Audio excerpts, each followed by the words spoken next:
Welcome to the Still Life podcast, a series of 21 topics, with each episode exploring the practical nature of the spiritual experience, with time-tested insights from psychotherapy, evolutionary biology, and meditation from ex-animator and stillness coach, Jim.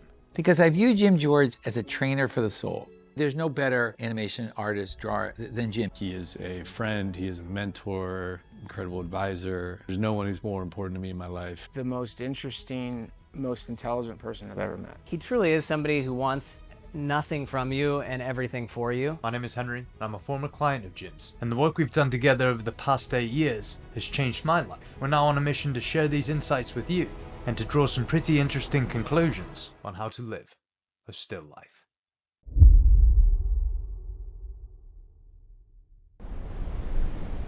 Jim, it is great to see you. Oh, it's wonderful to see you, Henry. And I want to thank you for being here. I want to thank you for setting this all up, because I really look forward to this. I hope it's useful to people. I genuinely do. Well, selfishly, it's incredibly useful for me. And it's funny because when going back to our conversation on identity, when your sense of self just continues to expand, it's go. like I really hope that other versions of myself in different forms find some utility in all of this. Yeah. Because, I mean, it's truly special in my opinion. And today's topic, I think I've been very excited for a while. Because this is one of those where it's on the surface, you might think that, why are they talking about stories? Yeah. Like, what does that mean? Is Jim going to get out a book and start reading some stuff? Once upon a time. Yeah. But I think this is one that, just from our discourse in the past, has an incredible amount of depth. And I'm really, really excited to hear you more formally, even though this isn't really that formal, talk about stories. Well, first of all, remember, this is just a guy talking. This is in no way saying this is the be-all, end-all here. This is my view of things. And we want to go back and forth with it. So it's an exploration of it. I'm going to ask you to help me, though, and be patient with me, because I've noticed that each one of these topics opens up into a deeper place, opens up into something more rich, more almost unexplored as we start into them and then get our way deeper and deeper into them. And so it's very difficult for me to simplify what I consider to be just really profound topics. Weird backhanded compliment for your choice of these topics and the order. So it's going to be very difficult for me to reduce something that I think is incredibly profound to short, quick, pithy kind of sound bites. So I'm going to trust you to keep me in line here, because I love this stuff and I'll sort of wander off. Yeah, I feel as if you phrased that inappropriately, where I believe that you should be more patient with me. And I believe that to be the case because it should be fairly evident by now that your mind is incredibly special and works very quickly, very thoroughly, and really goes after truth and essence and factors on the side of safety, where it's like, actually, let's make sure that we are completely capturing this essence. And then as you talk through it, you don't leave any stone unturned. A lot of the pithy statements sound good, and then you actually sit with them for a while, and they don't tend to mean much. Whereas I think you're very delicate with your wording, and it almost makes it's difficult, I know for me, to really capture all of it, because I've been just conditioned by social media in particular, Sure, to not be able to think for more than 10 seconds by myself. Sure. And so I think that the patience really is, if you're patient with me, and what I'll try my best to do is raise a flag when I just can say I've honestly stopped paying attention, and I'm going to try and regurgitate this, and you pull it together, and hopefully it kind of looks the same. But, let's actually not go more into a visual on that at all, actually. So, quick transition. Jim, you're really clever. Don't change what you're doing. I'm going to interrupt you more frequently if I lose the plot at all. We're in great shape. What a smooth transition in terms of losing the plot, because I think that gives us a really nice sort of platform to base my first question. Yeah. What is a story? Ooh. So, before we even get into it, I'd like to suggest that a story, stories in general, are, if not the single most important, certainly one of the most important tools we Homo sapiens have ever been given. It is such an important and powerful tool, like a good map is a tool, that we often forget about it altogether. We often forget we're using it. And more importantly, we forget that it isn't reality. And in so doing, it's just important to start there. It's kind of a humbling experience. It's almost as if we, tiny, fragile, terrified, quaking Homo sapiens, these little naked apes standing on a rock that's hurtling through interstellar space, and in our fear develop a kind of arrogance to cover that up, and we demand of the universe, I want to know the truth. In that universe, there's a kind of a weird voice, if we get quiet enough, sort of a disembodied Jack Nicholson-esque voice, almost out of the movie A Few Good Men. And it just says, you want the truth? You can't handle the truth. So here's a tool to help you until you can. So let's start there with stories. They're much bigger than we think they are. So as always, it's fun to go to the word itself for clues from people that came before us. So story is a shortened form of the Latin word historia. You can almost hear the word history in there, can't you? So an account of what has or might have happened. A telling of an event or a series of events, whether true or most likely, to one degree or another, fiction. Okay? But that historia part isn't the whole thing. It's only part of the story, because then a story can leap into the telling of what might yet happen. Okay? So this story I like to think of as a truncated, simplified, symbolic representation of what's happened or what might yet happen. And these stories are individual, they're subjective stories that we tell ourselves. They're stories that we tell one another, larger stories, cultural stories that we tell ourselves as a culture.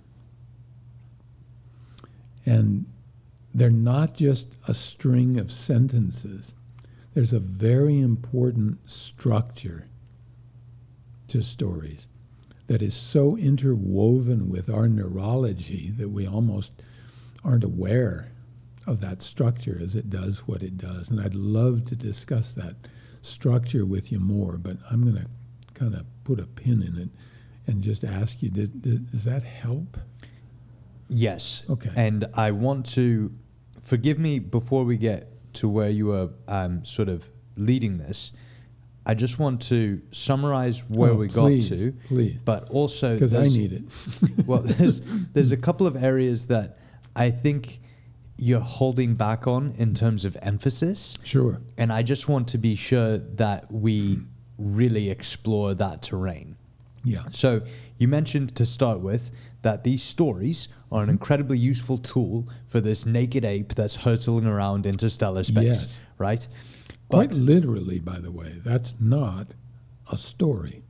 Oh, it's It's a fact. Just to be clear. Yeah. a fun fact to ponder. So, with that being said, we have this tool where we can represent the environment around us Yes. in a narrative in our minds. Yes. And it starts out with what might have happened, and you use the word might twice. What might have happened and what might yet happen. Yes. But really, What has happened or what might have happened. Yeah. yes. Yes. And I think that the reason that you stressed the word might as a conditional is because it's by definition a simplification. It's subjective. Yes. And when you say it's truncated, it's incomplete. It Yes. has to be incomplete. By definition. By Brilliant. definition.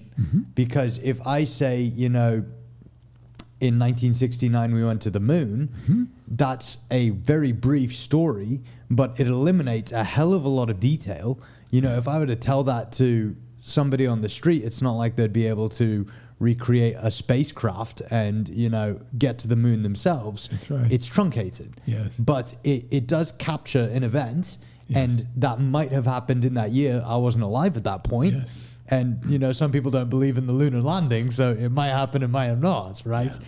But with that being said, it is a representation of a potential reality that could have happened or could happen in the future. What I wanted to zoom in on just a little bit is you mentioned it's like a map. Yes. Can you unpack that analogy a Sure. little more? Sure. So a map is also a truncated, simplified, symbolic representation of the territory. It's a tool. And as Alfred Korzybski so famously said, the map is not the territory. The story is not what actually happened. It's a representation of it. It is by definition incomplete and imperfect. And like a map, the degree to which it is incomplete and imperfect, up to a point, is the degree that it's useful as a map. A perfect map, a one-to-one representation, map to territory, is the territory. A perfect map is useless as a map. A perfect story is life, is existence, from the beginning of time to the end of time, and therefore useless as a story.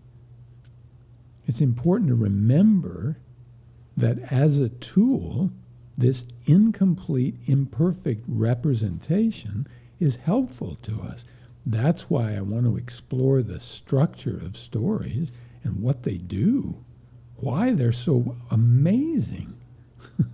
Because we usually don't think about this. So just before we get to the structure of a story, you also mentioned that there's different scopes that stories exist. Yes. There's a cultural story that Yes. we're telling ourselves, or multiple stories, and that goes down to a personal story Yes. that we're telling ourselves. Yeah. Now, I don't want to jump ahead here because as soon as I start saying personal story that I'm telling myself, you know, I start thinking, is that my ego? Is that who I am? I don't want to get there quite yet because I think that for where you're going with the structure of a story, that might be important to sort of fleshing out the different scopes of story that we can get to. Sure. So I'm curious, what is the structure of a story? So when we tell a story, first of all, we take people, places, things, events that we may not understand in the physical world around us. And we convert these people, places, things, events. And remember, we may not understand them. We may not even be able to understand them. We certainly may not be able to control them. And we convert them into symbols in our minds. Symbols that we can understand, that we can control. Symbols that we can manipulate now, and we do. We weave them into narratives, subtly changing their relationship to one another. The thing about stories is if we're not careful, then the story starts to control us. Okay? So we start a story by arbitrarily picking a point in time. Here. Here. That's the beginning of the story. That means anything that happened before that doesn't matter. Here's the beginning of our story. There's our structure. Okay? Whatever happened before, doesn't matter. Boom.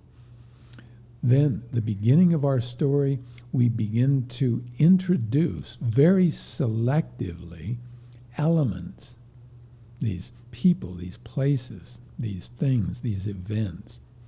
Very selectively we introduce these elements by equally selectively leaving everything else out that may not fit our story, that may not conveniently support the story we're trying to tell. So you see the limitations at the very outset. There's our structure beginning. The interesting thing is this structure is woven into our neurology. We have to introduce enough elements to make it interesting, to capture our attention. Once upon a time, there was a fish. It's not a particularly interesting story to us. So we have to introduce enough elements that it interests us. But we can't introduce too many elements or we start losing track of it. So you see how our neurology is limiting this structure. We introduce just enough of these elements, and even a little child knows instinctively when we've got enough or when we've got too many. They'll start to wander off. And then, almost imperceptibly, the structure changes. We're no longer introducing elements. We now equally selectively develop relationships between these elements. Can I pause you there? Sure. You mentioned more. You mentioned in terms of just a fish. Can you tell me a bit more about the fish? Can we continue to sort of keep that analogy going and kind of create a story as we go? Sure. Your question is making my point. Tell me more about the fish, for God's sake. Once upon a time, there was a fish doesn't make a good story. We got to have more. And give me more elements. Give me something, because okay. To your point about it being innate and instinctual, yes, it feels like I've been hard done by. Yes, like there's exactly. there's this aspect within me where it's like, Tell me more about the Yeah, fish. wait a minute. Yeah. I'm telling you, a 5-year-old child knows that, and they don't know anything about the structure of a story. Okay? So we develop then these relationships between these elements, these people, these places, these things, these events. And these relationships can be competitive relationships, they can be cooperative relationships. We start creating conflict. We start to create tension in our story.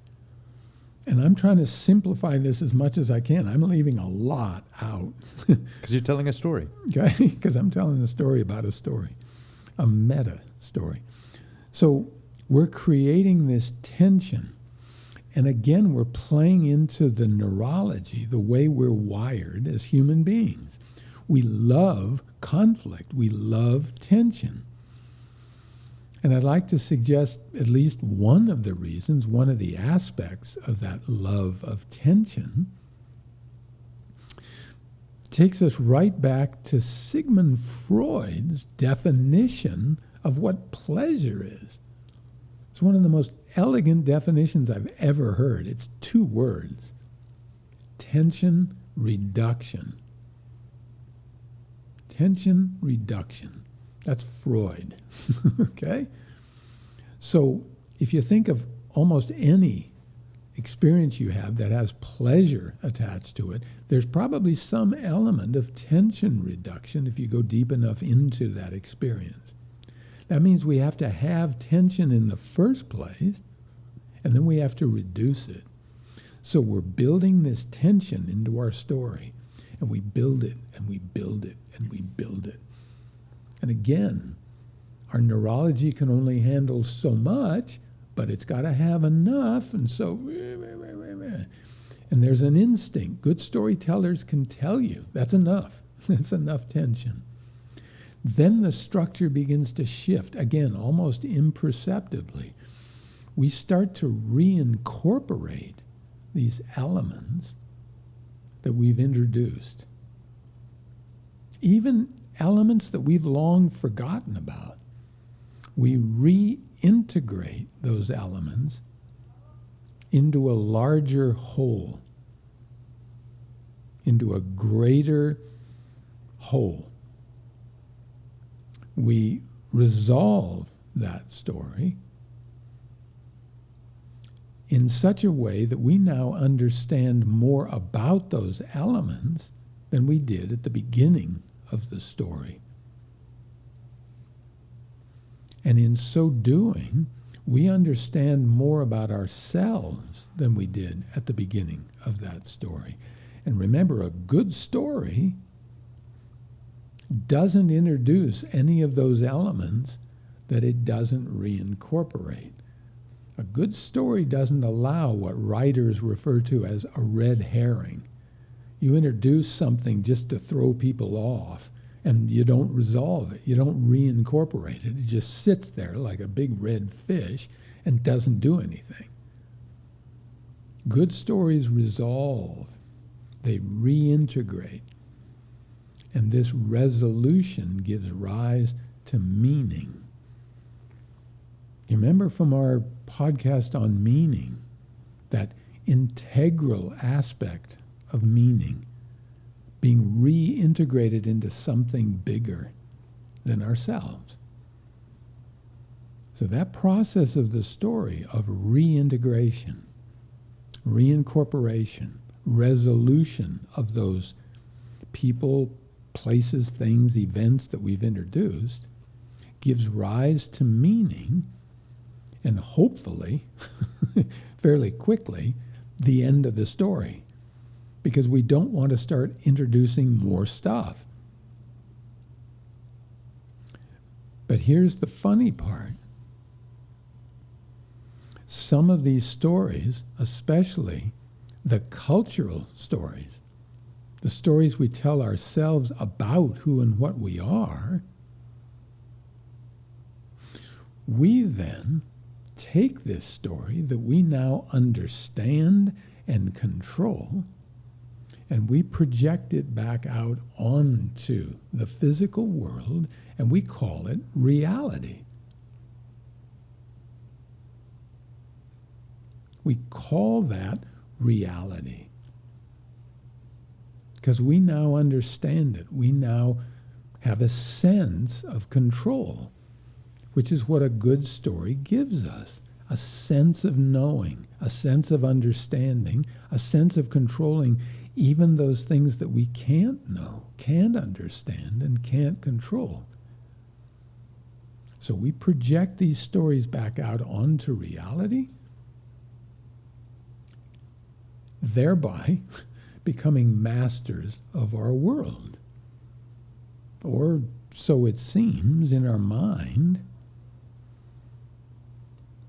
But that process has a profound effect on our behavior toward ourselves, our behavior toward our fellow human beings, especially our fellow human beings that have different stories to tell themselves, and a profound effect on how we behave toward our world, our environment. The stories we tell that we're now projecting out onto reality cause us to behave in radically different ways toward everything. And I can give you examples of that, but again, I want to just back off because I'm trying to just stick with what you've asked me. Well, it's also difficult for me to track while my mind keeps exploding. This is incredible because it's so hidden in plain sight. Yes, that's the point. It's back to our fish. It is water to fish, because I'm consistently thinking in stories, and as you're telling this meta story, it's looking directly at the stories that I'm telling myself. Brilliant. And it's causing me to my mind to fry. Which is really exciting, This is awesome. So let me just again summarize, because I want to make sure I'm on the same page with all the story business. Please, right? I apologize for going off. No, like that. don't apologize, please. Okay, so people, places, events. Yes. We can convert them into symbols. Yes. The fish swam in the water. Yes. The fish swam in the water. Series of words, series of symbols. Right? In here. In here. Not out here anymore. Not out there. Good. Right? Not out there. That is not that. It can be helpful and useful. Like a map, yes. But it's not that. It's not that. Okay. So we then manipulate these symbols into narratives. Yes. Now, there's something that I want to come back to, because again, you mentioned it and I was like, where you said sometimes the story can control us. Yes. Let's get to that in a second. Sure. That was cool. Right. So we've got the beginning. So you pick a point in time and then you select the elements that will be helpful to tell the story.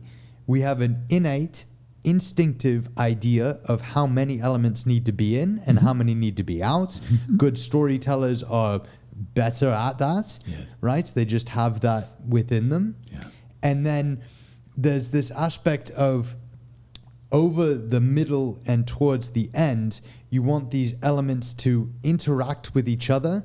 There's a relationship. Yes. There's tension. Yes. There's conflict. Yes. There's competitive or cooperative aspects that they can behave with each other amongst. That makes no sense as a sentence. But anyway, I'm hopefully... But it works, weirdly enough. It works weirdly enough, There's some forgiveness to the storytelling, eh? And so what we're looking for is resolve at the end and a feeling of knowing more about both the elements and ourselves. Yes. This resolution can give rise to meaning. Yes. This feeling, integral meaning, this feeling of being a part of something larger. Yes. When using that from a societal perspective, from a cultural perspective, we can tell larger stories that then guide behavior, whether it's cooperative or competitive behaviors. Yes. And there's a sense that comes with that story of like a sense of knowing and a sense of control. Yes. And with that, we can then either bind with other people. We can tell stories to really collect everyone together, or we can tell stories to collect people together against another group of either people or whatever. Yes. If I were to use an example,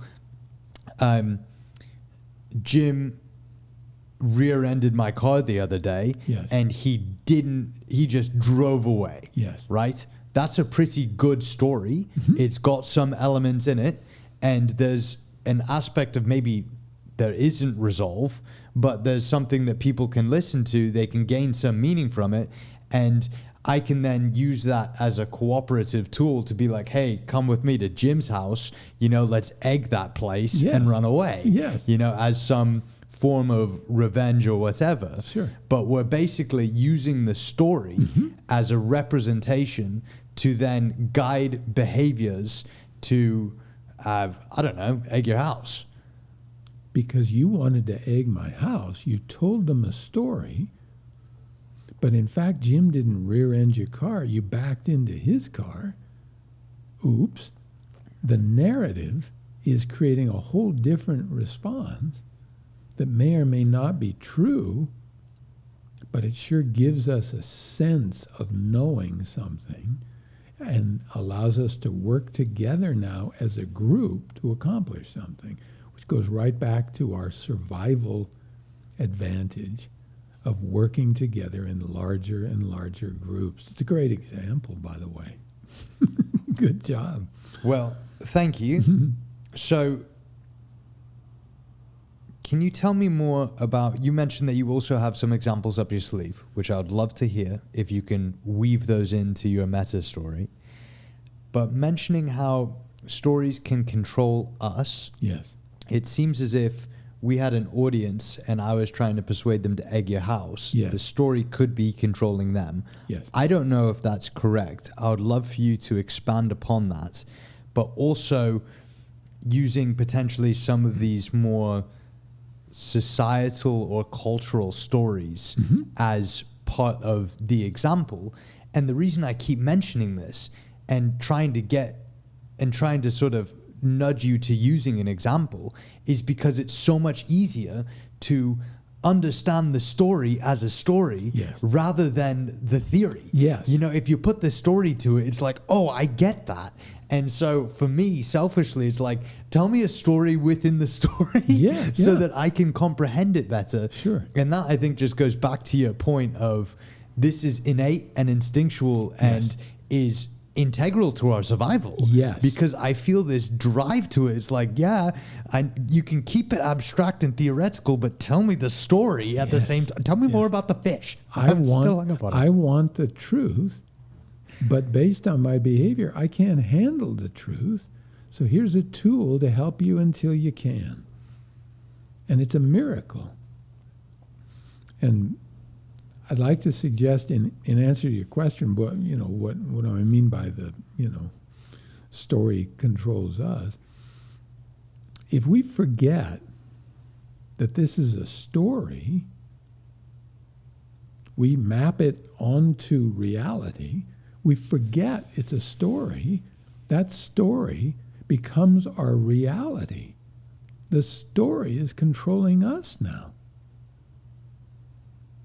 And we can go into this, but it's a remarkable gift, but like any gift, it can turn into a curse quickly if we don't use these stories carefully.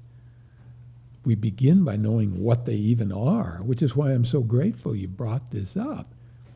I would love to have been taught this in the 3rd grade, so I may have avoided all years of operating as if this thing going on in my head is reality, and then learned, much to my chagrin, well, it's not reality. It's a reality that I'm spinning up in my head. There is no Santa Claus, Jim. I don't care how many times you try to reinforce that story. Oh my God, we might have to edit that out because I don't know if there's some kids listening to this. Got you. Okay, so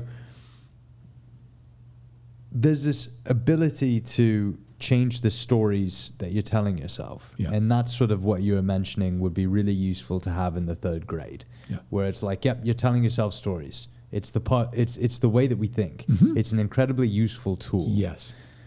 Now, it feels as if I don't want to get too excited, but I have an idea that I've some idea that I'll do this at some point, because it feels as if the dominoes are lining up very, very aptly from our prior podcasts. Yes. But it feels as if the stories that we're telling ourselves have an integral part to identity as well. Exactly. Because the group, from a cultural perspective, you know, the American story, the American dream, that is something that people will derive meaning from and travel across the world to experience. Yes.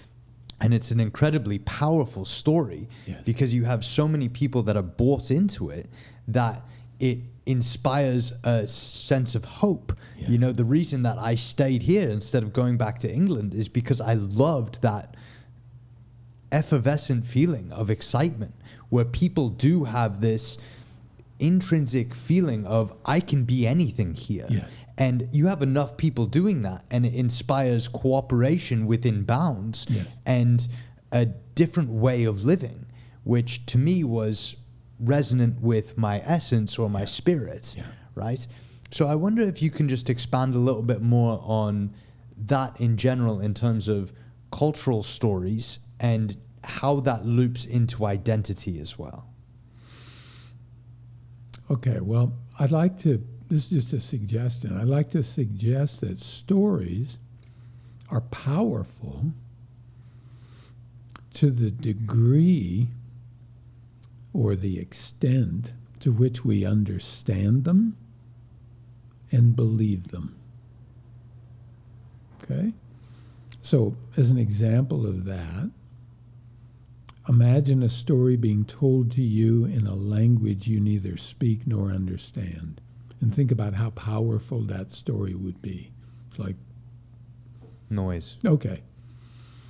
Now think about a story that doesn't map onto your reality in any way. It's so far-fetched that it's not embedded in any way in your natural environment. It's like,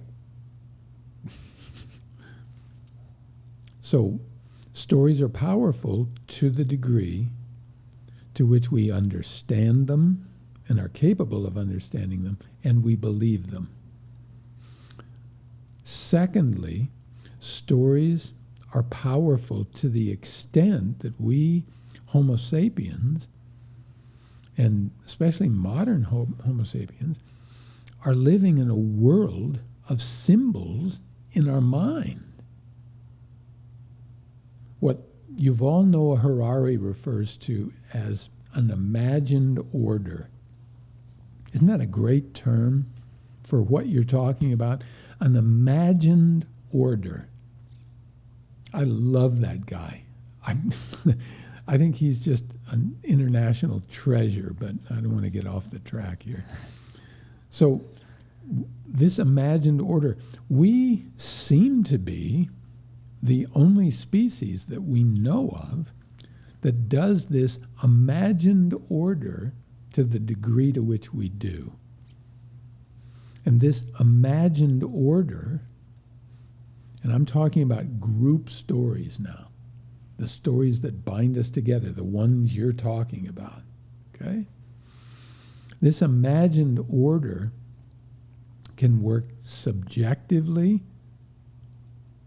All right, you remember the difference between subjective and objective. Subjective phenomenon exists in the consciousness and the beliefs of a single individual. Okay? Objective phenomena occur independent of the subjective consciousness or awareness and beliefs of an individual. They're independent of that. So we think of gravity as an objective phenomenon. You can be utterly unaware of gravity, never heard of it. Okay? What's more, you can believe that gravity isn't real. Gravity's a hoax, a conspiracy. Newton schmooten.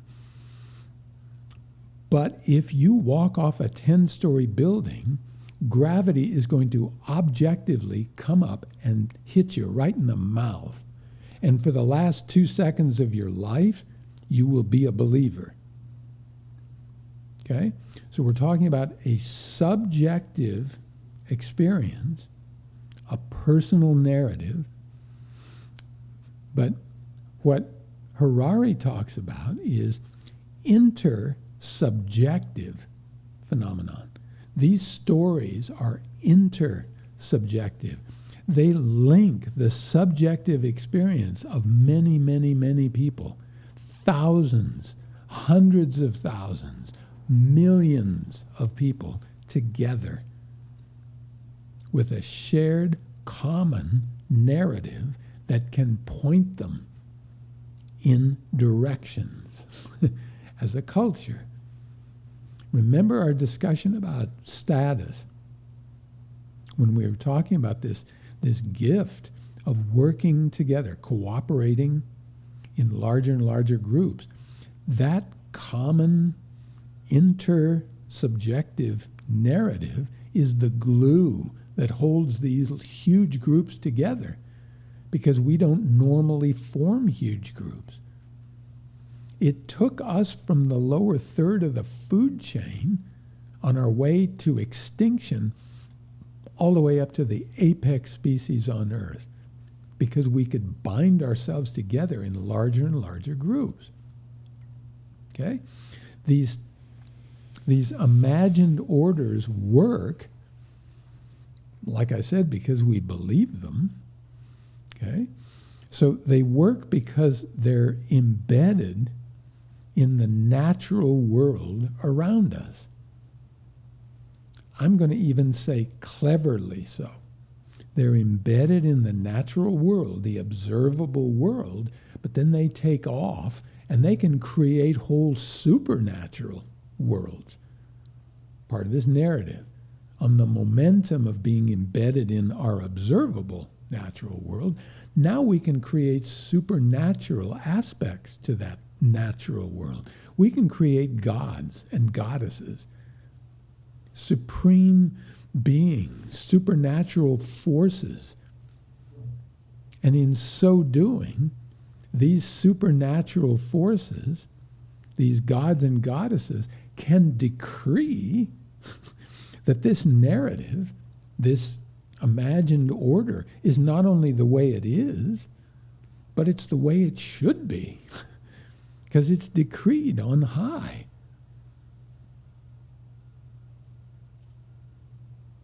We're taught these imagined orders from the moment we're born. Every single one of us, Homo sapiens, on Earth was born into at least one, often many, of these imagined orders. They were taught to us before we even had the capacity for rational thought by people who also believed them. It's very important. The people who teach these imagined orders to us are believers in that story. Very important, very important. Okay? They're taught to us and then reinforced consistently over and over and over again until we accept them as true. We don't even question them.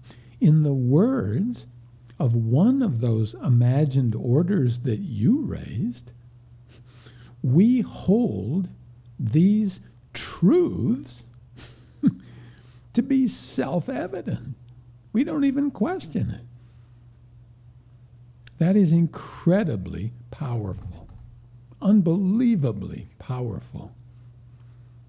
And these imagined orders then begin to shape who we think we are, individually and as a group. they shape what we think we want, what we think we need, what we think we love. And these imagined orders work in an intersubjective way via the communication network. I'm going to pause you for a second there. Sure, Because I sure. see there's significant overlap with our conversation on spirit. Good for you. So it seems as if you mentioned that, just to recap from spirit, it's this life force that we can't necessarily describe because it doesn't necessarily fit into words. And I just want to collect. Oh, keep going because you're on it. Okay. So when talking about spirit, it's something that we couldn't necessarily put into words, but it's this essence that's within us. Yes. And so if I were to take a couple of steps back and tell a story, we have a spirit that encapsulates this human vessel, right? This life force comes into being human. And as it does, we turn on. There's consciousness. There's a subjective experience of being that occurs within us. Now, that subjective experience, as we mentioned, has a couple of tools that are innate to us. One of those tools is telling stories. Yes. A bat doesn't tell stories, we don't think. Don't think. Not like we do, because what we're doing is using these narratives to create an imagined order, this sort of thought paradigm that's shared. And it binds us together in ways that we teach our children a lot of these stories from the start. Yes.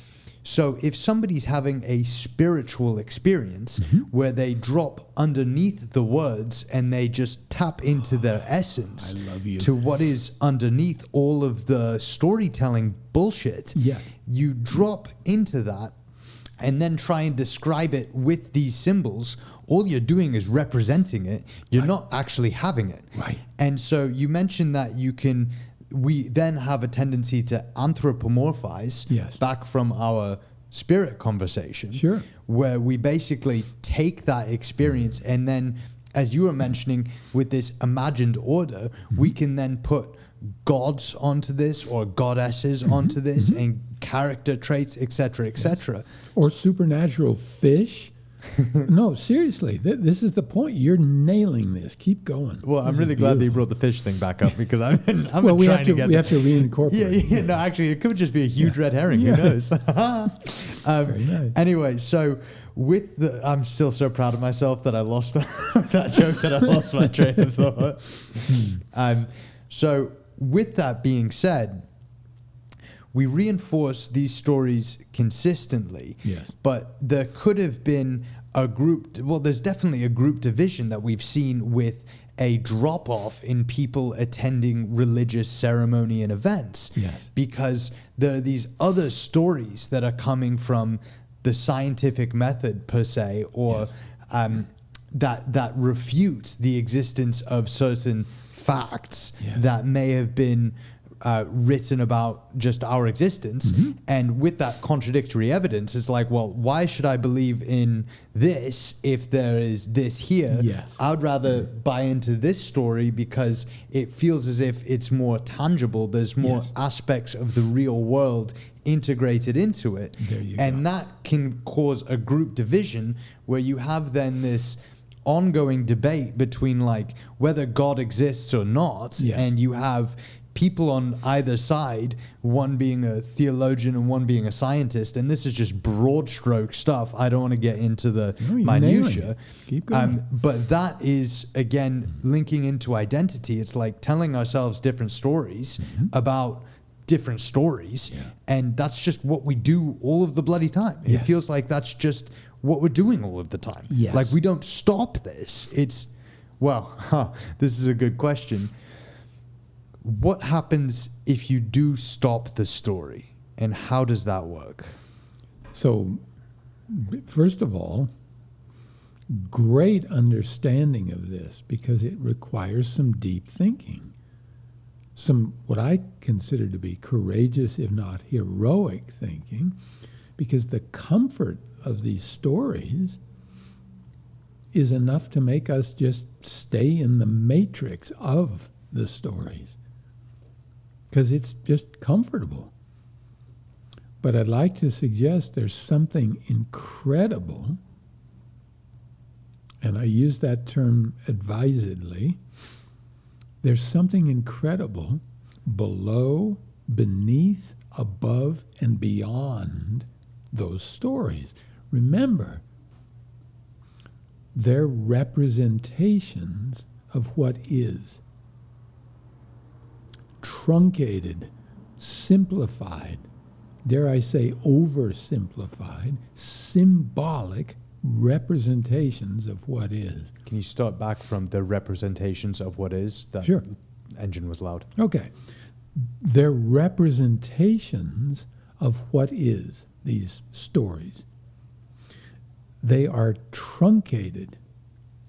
They are simplified, often oversimplified, symbolic representations of what is.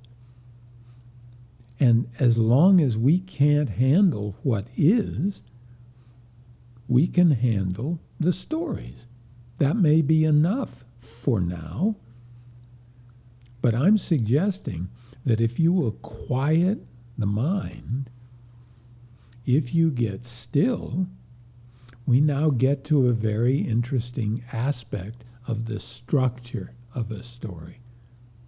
Remember our original definition, right? You got the historia part, right? An account of what was or may have been. Then you get a telling or an account of what might yet be. Let's look carefully at what that leaves out. The present moment. And I'd like to suggest that stillness, quieting the mind, stillness is a state of awareness with no perception of past. Not even a split second ago. And no perception of future. Not even a split second from now. And in one simple, elegant stroke, that state of stillness leaves us with now. The only thing that's real. The only thing that's happening. The only thing that isn't a past, future generated narrative in our mind. And what I'm suggesting is no story ever stayed in the present moment, ever. It can't, by definition. The present moment is way too wonderful. It's way too squirrely. It will not be held.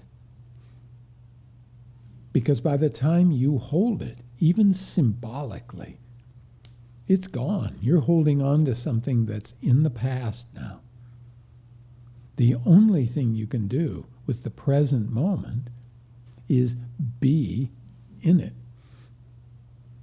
The minute you represent it, you try to hold it, you try to hang on to it, you try to understand and control things you can't, the story evaporates and you're wandering off in the past.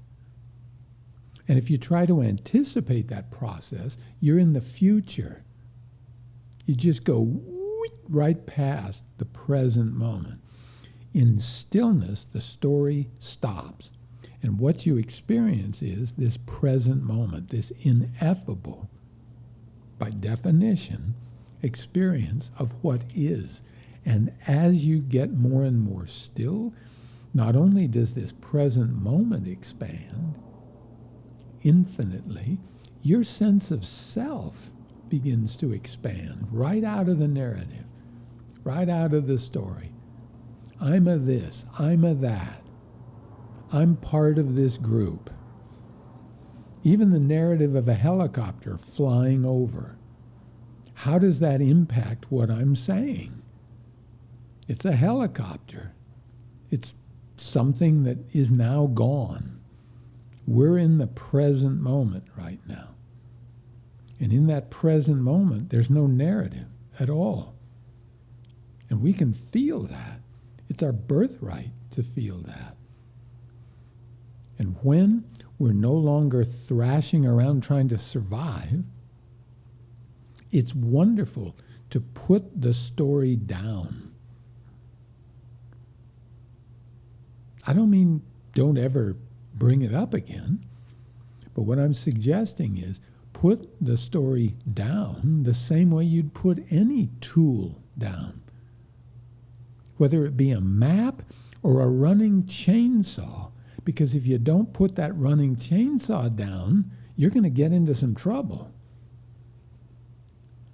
So we put that tool, that story down long enough to experience what is, rather than a truncated, simplified, symbolic representation of what is.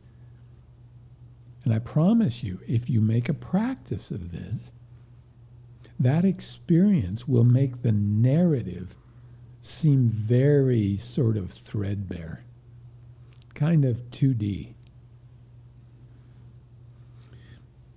Then, please, I encourage you, get back into your story with an awareness that it is in fact a story, a narrative, and realize it's fuller, it's richer, it's much more meaningful a story. I don't know if I fully agree with that last statement. Okay? I love this. You mentioned that stillness is a cessation of the story because you are no longer in the past or the future, and those two things are integral for a story to exist. Yes. You are just observing the present moment. And within that present moment, it's very hard to describe. You can't do it using the tools that you try. That's right. Hence the whole difficulty with getting into the topic of spirits, Right. because there's so much aversion and attraction, whether you've had these types of experiences or Sure. not. Sure. And that statement in itself relates to status. I'm not trying to stand above somebody because I claim to have had a lot of these experiences, etc., etc. Sure. Anyway, you mentioned that when still, you can derive more meaning from your story when you step back into it. Yes. And through our work together, I, being a client of yours, you helped me to continue to stabilize a practice of stillness. Good for you. And that allowed me to really question aspects of my story. Yes. You know, and this was the most liberating activity I've ever come to. Good for you. Because I actually looked at aspects of my story that weren't meaningful. And that left me with a feeling of despair. You know, there's a holy shit, the story I've been telling myself is not aligned with who I want to be, right? And let's give a tangible example. Let's tell a story to help untell the story. In college, I wanted to be a doctor in the Navy with an English accent. And the story I was telling myself was because I wanted to help people. But when doing the work with you and getting still and observing my behavior rationally, Yes. almost objectively Yes. rather than subjectively, stopping the story I was telling myself Yes. and actually lining up the evidence to extrapolate to what is actually happening here. Yes. It's not that I wanted to help people, otherwise I would be giving money to the homeless guy on the street. Good. It was more so that I was just trying to optimize my own instantaneous status, Yes. reputation, fuckability, Yes. all in one, Good. right? Because I recognized that the times that I was telling people that story were to get that. I was Yes. telling my parents that story so that they could tell a story to their friends and I could feel Yes. good about myself, because look at how magnanimous I am. Yeah. When then evaluating that through stillness, that didn't give me a sense of meaning at all. Good for you. That popped a balloon. Good. And so now it took years of work with you and really of just hammering away at my behavior to let go of habits, to interrupt areas where I was identifying with groups that wouldn't necessarily be helpful to living a meaningful life, Right. to then change the trajectory. And now I feel a deep sense of meaning the whole time. Yes. But instantaneously, to start with, there was a lot of stuff that I wasn't ready to look at. And there was just a progressive understanding of actually your behavior isn't necessarily aligned with who you say you want to be. That's right. You know, and there's something that you can do about that. You can. And what I think was beautiful about the work that we did together is that you would never judge me, because I would make a lot of mistakes, and I still do. And Me too. when walking into your office, I would sometimes walk in with guilt and shame, because I would tell you the week before that this is what I was going to do to change my story. Yeah. And you know what? Sometimes I didn't do that. You know, I fell short, and I would be concerned that I would walk in and you'd be disappointed, and you would hold me accountable for not doing that. But the liberty and the freedom that you gave me was, instead of that, let's go to the space where there are no stories. Yeah. And let's start again from here. Yeah. And I'm not going to hold you accountable, because I don't want you to have to rely on me. This is the story that I'm telling myself, but it's a damn good one. And so I'm going to keep telling myself that. And through that, you gave me the independence of, you know how to still your mind. You know how to get here. Yes. You know how to change your story. Yes. You can do that. Yes. You have the keys. Yes. What are you going to do with it? Because this is all yours. Yeah. And that to me is the greatest gift that anybody can be given. And that to me is why I will say thank you to the spirit behind your eyes, till the day that I return to the spirit behind mine. Yeah, me too. Right? That is such a beautiful thing. But to start with, just to go back to where I disagree with you, is that yes, I might feel an integral sense of meaning when still. I feel a part of that spirit when I'm deeply still. Yes. But when I come back to my story, for the first few years, I ignored a lack of meaning because of subtle hypocrisies within my behavior. Sure. But I guess since then, I've gotten better at dropping the story and cleaning up the story. I'll pause now because... No. But watch what happens when you just do what I'm asking you to do. You did it again and again and again. You did it right now. I don't think you're really disagreeing at all, because what I'm suggesting is you come back and you step into your story. What story? What was the story you were telling yourself about being a doctor in the Navy with a British accent? What was the story you were telling yourself? That I was going to be able to say thank you to the gifts that I've been given through that. And that you were going to what? You said it. The story I'm telling is I'm doing this because I want to Help people. help people. Let me ask you, what the hell are you trying to do right now? Help people. But the story, as it continues, is changing to be more in line with who you really are, rather than some wacky thing you got from out there someplace. This story, as I promised, is deeper, richer, and more meaningful than it was before you got still. And that's the power of a story, because we don't yet fully understand everything. We don't yet have the ability to control everything. So to the degree that we don't, we modify our story so that it maps on better and better and better to reality, until eventually, Jack Nicholson promises, we won't need it. We'll be able to handle the truth. We don't need to represent the truth anymore in truncated, oversimplified symbols. We're living it moment by moment by moment.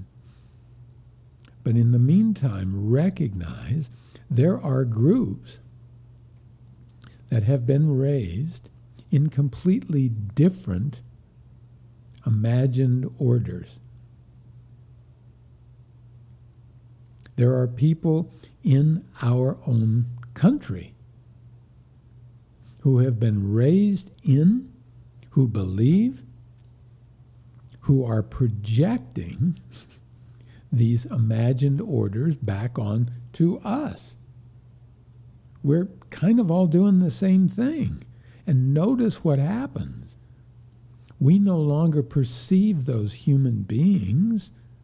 We perceive our narrative, our story that we're projecting onto them as they are us.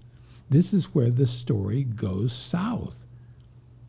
This is where it's time to think about dropping the story just long enough to come back to the fact that we human beings are way more similar than we are different. It's the narratives. It's the imagined orders that we believe to be true that get in the way. And people ask me frequently, what are we going to do? Oh my God. If so-and-so gets in power, oh, it's the end of the world. Oh, if so-and-so over here gets in power, it's the end of the world. These imagined orders are creating narratives that are causing us to stop communicating because we're not listening to one another. We're listening to the projections that we're putting on these people. We're observing what our narrative says they are. We're not getting quiet. And they ask me, what are you going to do? What are we going to do? And I just tell them, this is what I'm doing. I'm not suggesting anybody else does it. If I can work even one-on-one with people, I'm suggesting that what's happened with you already is making this world a better place. Because you are dropping a lot of the narrative long enough, just long enough to get still, to get quiet. Is this really what I want to be doing? You asked yourself the hard question. Is this really what I want to be doing? Oh, maybe not. And what happens in its stead? Something you not only really want to be doing, it's what you were born to do, to help people. The narrative changed. It stopped being a caricature kind of cliche and turned into an organic reality that is far more needed in our culture right now than any other narrative I can imagine. Well, just to expand upon that, it was thanks to these frameworks that you had laid out for me, because I realized that I was after a status grab. Yeah. Because I could tell a story that would get me instantaneous status, Yes. because somebody could then extrapolate the future and be like, oh, he's got not one but two titles in front of his last Right, name, Dr. right. Officer Mitchell. Right. Ooh, you know, and that was, again, it was just a quick story to get instantaneous status. Yes. And that's what was filling an empty bucket Good for you. with holes in it. Yeah. And I think that, again, the work that we did together, I would walk into your office sometimes with shame or with guilt. And you met me with stillness.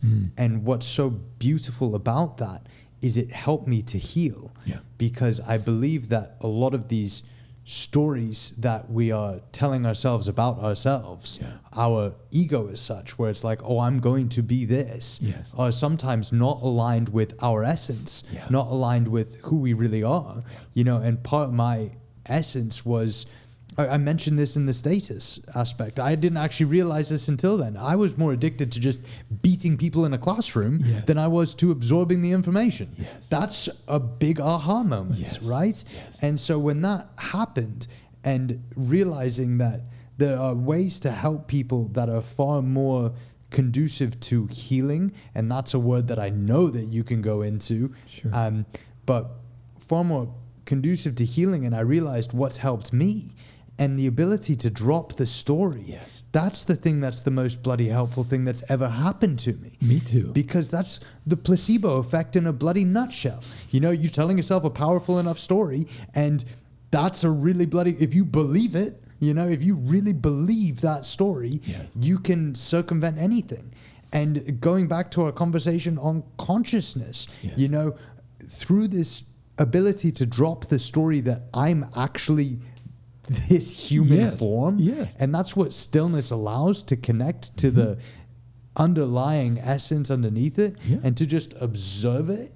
It's like, yeah, you know, you can get the dentist drilling holes in your teeth and not necessarily be engaging with, oh, that's me that's being affected by this, Right. so I need to feel the pain. No, you can change the belief, you can change the story that you're telling yourself. Mm-hmm. And if you really believe that you're actually observing it rather than experiencing it, you can step back from it all. Yes. And so that is incredibly powerful for healing. That is incredibly powerful.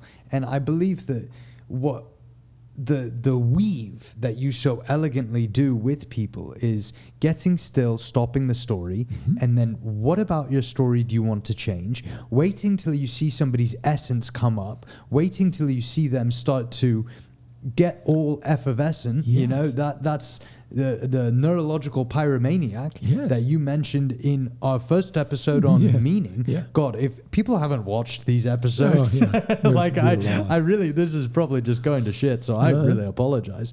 But that's where you derive your meaning, Yeah. is seeing somebody touch upon their spirit, touch upon what lights them up, what is an aspect of their essence, Yeah. and then helping them to change their story around extracting more of that. Yeah. And the way that you change the story is you stop the story. Yes. You know, and you can then observe all of the conditioning that's been imprinted upon you. As you mentioned, there's this consistent reinforcement from Yes. youth, and you can just question a bunch of all of that stuff. So it's a long-winded way of saying that your practice and sharing that, being a vehicle to sharing your message, hopefully will heal a lot more people than I ever could with my hands. And that, to me, is where I derive a hell of a lot of meaning. Yeah, yeah, yeah. And I do too, honestly, because it's the interaction, the magic. I can have this sort of narrative in my own head in the closet somewhere, but it's when this happens, it's when this happens that it becomes powerful. It goes beyond a narrative and becomes a shared present moment. That shared present moment is, by definition, beyond the scope of a story. No story ever stayed in the present moment. It can't. It's representing. And the minute you represent what happens in the present moment, you're not talking about the past. The ability to keep coming back again and again and again to the present moment. Not to stay in some weird lotus position, euphoria, but just keep coming back long enough to get grounded again. And then come back into your story. Your story isn't fixed. It's changing. And as that story gets closer and closer and closer, like a map can get closer and closer and closer to the territory, it's no longer a story. It's your life. My story isn't a story anymore. I'm just living life. There's no narrative going on. It's incredibly delicious to live like that. Every moment is an opportunity to connect, like we're connecting right now. The story stops, everything changes, and you realize, wow, not only can stories help in that placebo way that you're describing, stories can limit us. They can limit who we think we are. They can limit why we think we're here. And I'd like to suggest that stories, like everything else, need to be used, like any tool, in moderation. That's all. We just put them down every once in a while. Is there any topic we haven't raised? One of our old podcasts? Focus. No, we did focus with the focus, scope. yeah. No, I think... Yeah. And this is indeed a tough conversation we're having. So, Jim, if this is too out of bounds, let me know, stop me. I don't need to continue following this ball of yarn. But you mentioned something to me a few years ago that was incredibly powerful, and something that I will proceed to butcher in terms of make it sound far less poetic than you did, but hopefully you can course correct if it's an area that you even want to get into. But you mentioned that if you have the spiritual experience as such up here and the human experiences as such down here, you've had a subset of the first. Yeah. Yes. Yeah, good. You have a lot of people that have brought that experience down into the story, Yes. right, and told a story about the spiritual experience. Yes.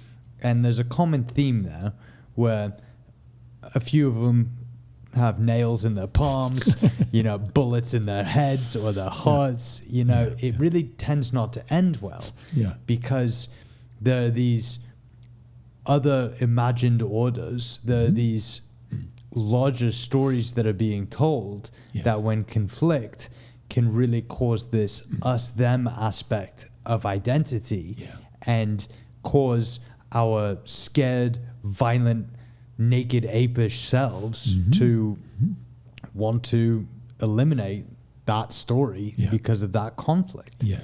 Now, you mentioned after that, where a lot of people have brought basically that down. Yeah. But instead, what you want to do is bring people up Yes. to having that experience. Yes. And that's what stillness is all about. Yeah.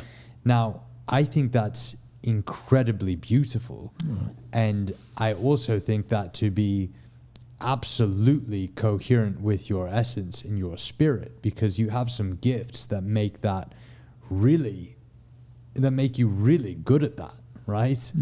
And I just want to firstly pause and say, is that out of bounds to say that? Because I know that you don't necessarily want to be lumped in a bucket with some of the greats. Sure. But in my mind, I kind of do that. I apologize. Well, no, I'm okay with that as long as we're very clear. I'm not lumping myself in with any of these people. I'm just a guy who is doing the best that he can, just like anybody else. I think that, for me at least, a narrative to the contrary would be counterproductive to what I'm trying to do, if that makes any sense. Yes, I think so. And it leads me quite elegantly into our next question. What's your story, Jim? Well, given our discussion today, it'll be a lot easier to go here. Usually this is a tricky question. That pisses a lot of people off. Well, it first of all requires far more, again, than a pithy answer. And you've given me the opportunity to answer that question at least more effectively than I would with a simple single sentence soundbite. So thanks again for that. But I'd like to suggest that at this point in time, I have what I will say either is no story, or my story is as little a story as I can possibly have. That's my story. I'm the guy who doesn't have a story. It's increasingly irrelevant what my story is. And that leaves me without a sense of resolve. I'm back to the red herring, the fish that's just flopping around. It's like, whoa, okay, but what about your past? And what about your future? I didn't say I don't have the capacity to remember events that have happened in my life. What I'm suggesting, though, is that my truncated, oversimplified, highly subjective, symbolic representation of those events makes them almost irrelevant.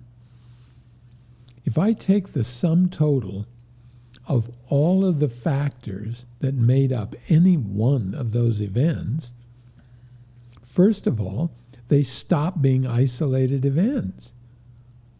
They're a continuum in something so unfathomably big that the only thing I'm left with is trying to make a story out of it. And given our discussion, I hope, you see how futile that is, what a silly thing that is. Given that you have a taste of what's actually there, ooh, sure you want to make a story up about this. Because whatever it is, I promise you, it's mostly fiction. Even if I'm trying my best to account for what I remember. The other piece is I'd like to suggest that just neurologically speaking, memories, as we bring them up again into RAM, are very much like the very squirrely JPEG compression on a visual document. Every time we bring it up, do something with it, and save it again, it's a different document. That memory has changed every time we bring it up. It's just gotten to the point now where this narrative, it's just silly. It's like saying I was born a Norwegian fisherman. It's like, no, you weren't. It just seems that silly at this point.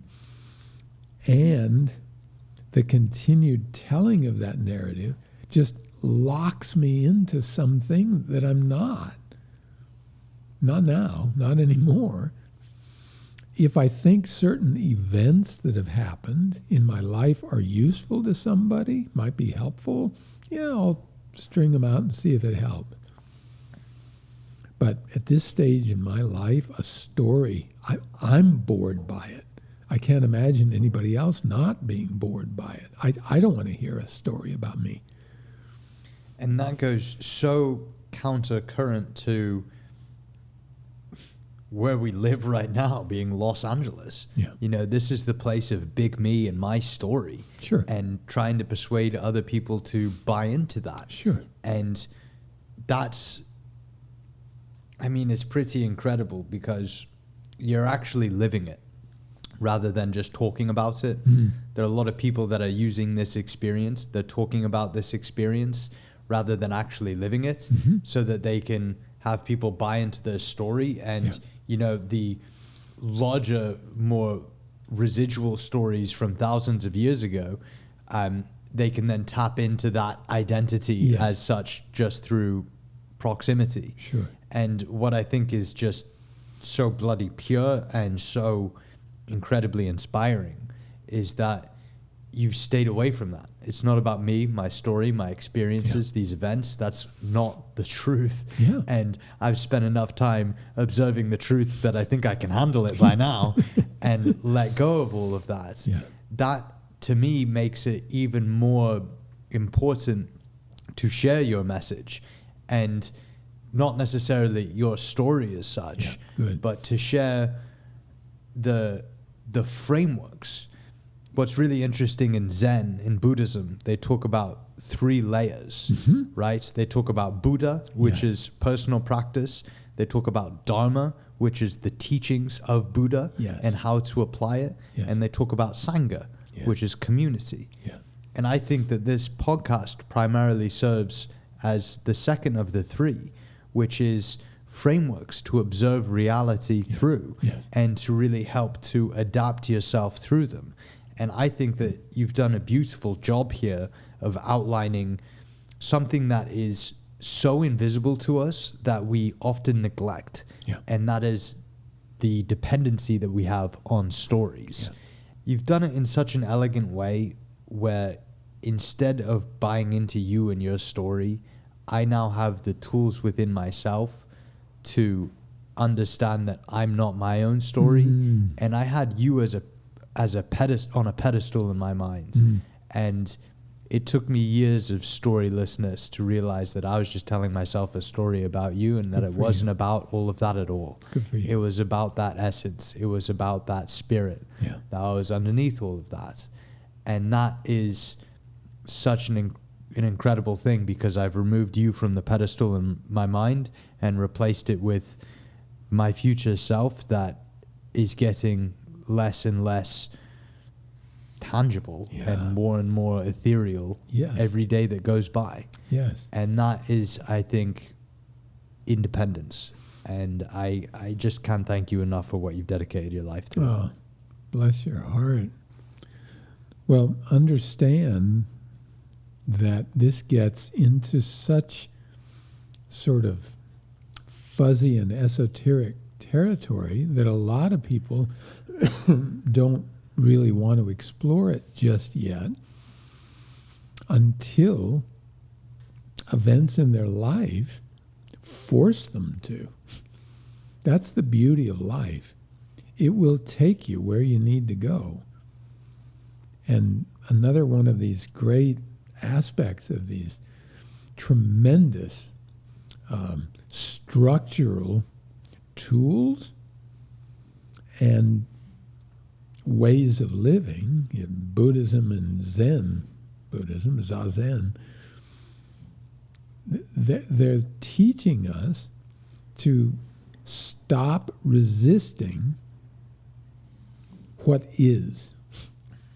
They're teaching us to stop clinging to something that is, by definition, just going right through our hands.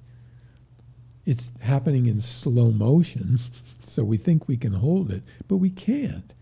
That elusive present moment.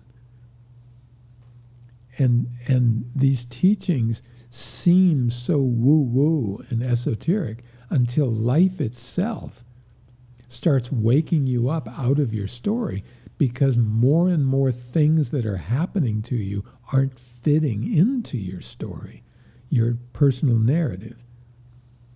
And we suffer the more we try to jam what's happening in the world into a narrative that is just that. It's a symbolic representation of what was, what might have been, what might be. But we forget that's a narrative. We project it out on reality and demand that reality conform to it. It won't, I promise you. Everything that you introduced into your personal narrative is going to be vaporized. Everything. And at some point, you're going to realize, wow, the only thing there is left to do is be present in this thing that is what's real. What's real is beyond a narrative. What's real is beyond a material body, a material existence. The fact that we're locked in a story that says the only thing that matters is material reality, okay, that's part of an interesting narrative, but it's going to vaporize. Science will tell you that. But at some point, the ability to let go of that narrative, first in 30-second pieces, just get quiet, get still-ish, and notice all the craziness that happens in the story gets a little quieter. Then we get more still. We can do it for a little bit longer. Sometimes we get lucky, and everything, including the words, the narrative, the thoughts, stop.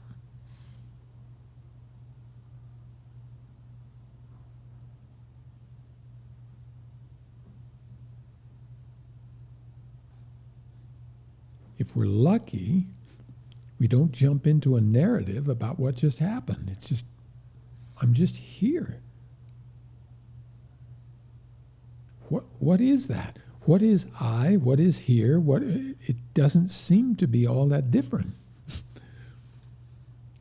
Then before that urge to tell a story, okay, just stay there. And then when the time's right, who you really are will say, good, got enough, and bring you back up into it. The habit of creating narrative will run amok. You'll be telling all your friends, wow, I just had this great experience, blah, blah, blah, blah, blah. Eventually, you'll get tired of hearing yourself say that. I sure did. And then the experience starts to supplant the narrative. That experience of being right here, right now, no matter what, and you are free. You're free. There's no more fear.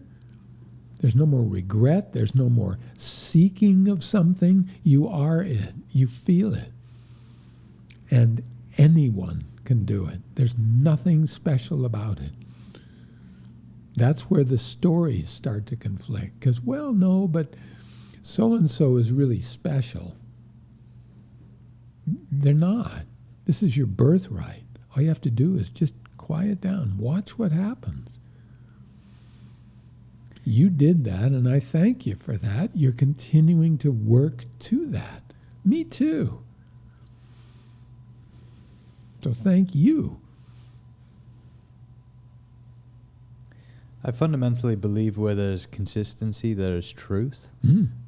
And we were mentioning Zazen earlier, and in Zen, Dogen talks about a concept of time being, and those actually being two sides of the same coin.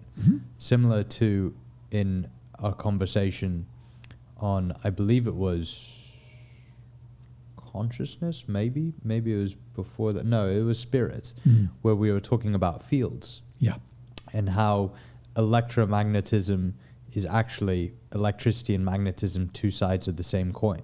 Same with space and time, and that was Einstein finding that, two sides of the same coin. Yep. Dogen talking about time and being. I did not understand that at all. It sounded like a riddle. It was not a story that I could connect to. I had no resolve. I was like, he's talking in a different language, because I've not had that experience. Yes. However, while you were mentioning all of the symptoms of stillness, where you are just completely in that present moment, you are just being, and the story disappears. When I then superimposed those experiences through my own subjective knowing onto this aspect of time and being two sides of the same coin, and when you are completely still and the story dissolves, there is no beginning, middle, end, past, present, future. When that just goes away, you just are. You are just being. And if you practice finding that place within yourself, because that is our core, that is our essence, at least that's what I firmly believe now. If you, which is kind of an oxymoron, firmly believe, being, anyway. Look where you're pointing, by the way. Just remember that. You didn't do that unintentionally, but you did it subconsciously.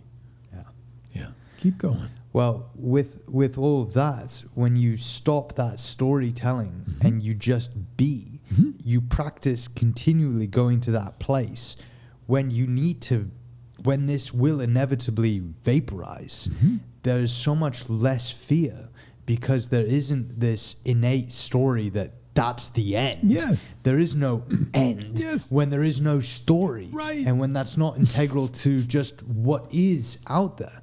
And I think that's the truth that you were talking about at the start of this, where it's like, you can't handle the truth. Here are a couple of stories, beginning, middle, end, you're going to end, do all of this stuff, make some groups kill each other, whatever, kill everything else on the planet, kill the planet, do whatever you need to do type thing. And here I am anthropomorphizing a nonchalant god as such, like that exists. Anyway, all that being said, real tangent, I think this actually lays up our next topic in a couple of weeks, because there is an inevitability of our stories all ending. Yes. And that ending tends to be looped with a lot of negative states of mind in a lot of cases. You know, death is something that is the mother of all fears, I believe. And so I think this is a good place to sort of leave a little cliffhanger. There's not enough resolve on this story because there's a continuation. Yeah. And so you Good. got to come back, I guess. Good for you. Good for you. Anyway, Jim, I don't need to thank you again, although I hope you feel my gratitude, and I cannot wait to dig into death with you in a couple of weeks. Right back at you, and I can't thank you enough, and I can't thank you enough for being interested enough to go for these longer form discussions about some topics that can be difficult, but ultimately will set you free. So thank you, and thank you. This was fun. You're the best, Jim. So as always, thank you so much for tuning into this week's episode. Now, if you're looking to build a stillness practice yourself, we have a lot of free resources, audios that Jim's recorded, etc., and you can see those in our show notes below. Along with that, there are also online courses that you can roll in if you want to learn more from Jim. We also have obsidian mind maps. You can see a couple of them popping up here on the screen. Now, these are really cool ways to look at the podcast information and really just get an overview of all of the podcast topics and deepen the information within yourself. And within them, there are more of Jim's recordings. There's also a lot of Jim's artwork. So if you're interested in any more still life stuff, you can find a bunch of links in the description below. Finally, I really hope that you're getting as much out of this as I have. This is why we started this whole thing in the first place, because the combination of Jim and the practice of stillness had really helped to transform our lives here at Still Life. We just wanted to make as much of that available to you. So hopefully you're getting a lot out of it, and please let us know if there's anything that you want to see more of in the future, or less of. Anyway, hope you have a lovely day. Bye-bye.